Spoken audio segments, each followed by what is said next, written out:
Good morning. I'm J. Lenora Bressler, and welcome to the December 10th, 2018 edition of The Bible Delight in the Details as we continue our run up to Christmas, looking at the often overlooked details of the biblical narrative. Of course, we're looking at the Christmas story, and one of the most exciting parts of that is the journey of the wise men, the Magi.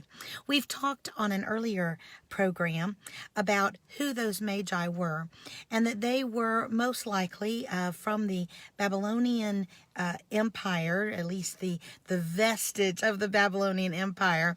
These Magi were kingmakers. They were very scholarly people, very well schooled in the religions and politics of all the different kingdoms, and they were called upon as diplomats and as also counselors. And so they would have traveled a lot of places at the behest of different kings to give advice and counsel.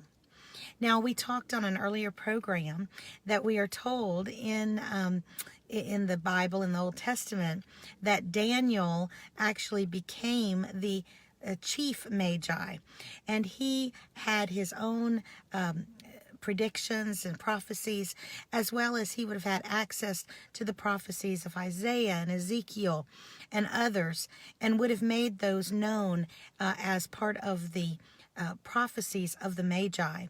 And so if you've ever wondered why did a bunch of pagan Magi care about the birth of the king of the Jews, it would have been because it would have been part of their own writings by one of their most esteemed chief Magi's.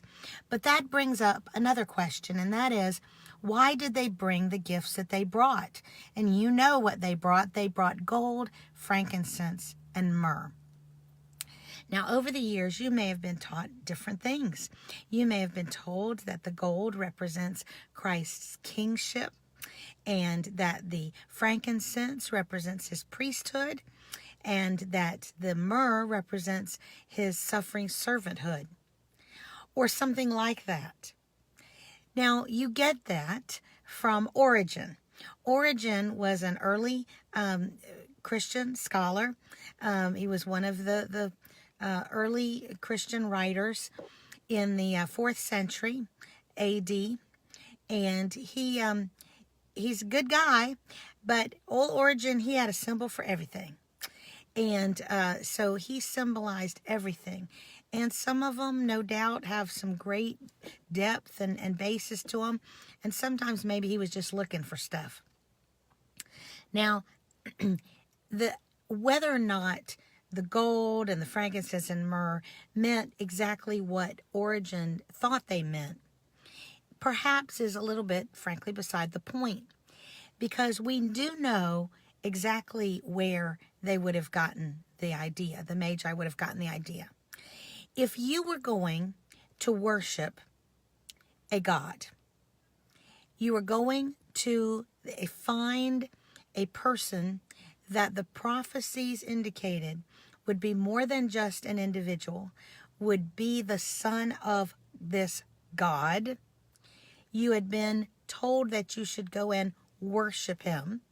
There had been prophecies that foreign people would come and worship him, and you felt like that was you, and you had an obligation to do this.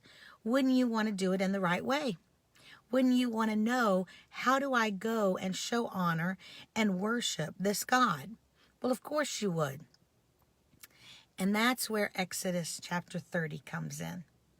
Because this would have been, again, writings that Daniel would have been very familiar with and would have passed on to the Magi.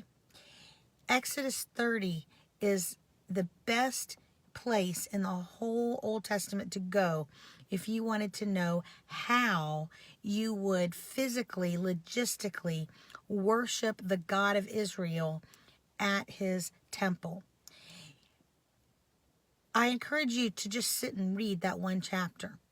And there are 3 items that come across as being significant: gold, frankincense, and myrrh. As a matter of fact, they talk about that the frankincense and the myrrh have to be pure.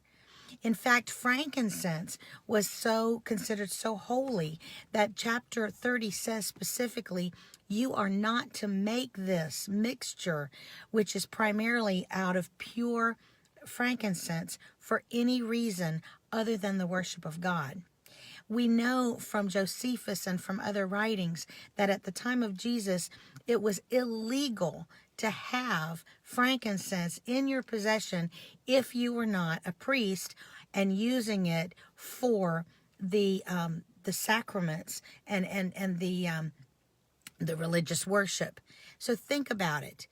If the Magi had not understood that Jesus was himself God, they would have been bringing an illegal substance to a baby that allegedly they were trying to honor.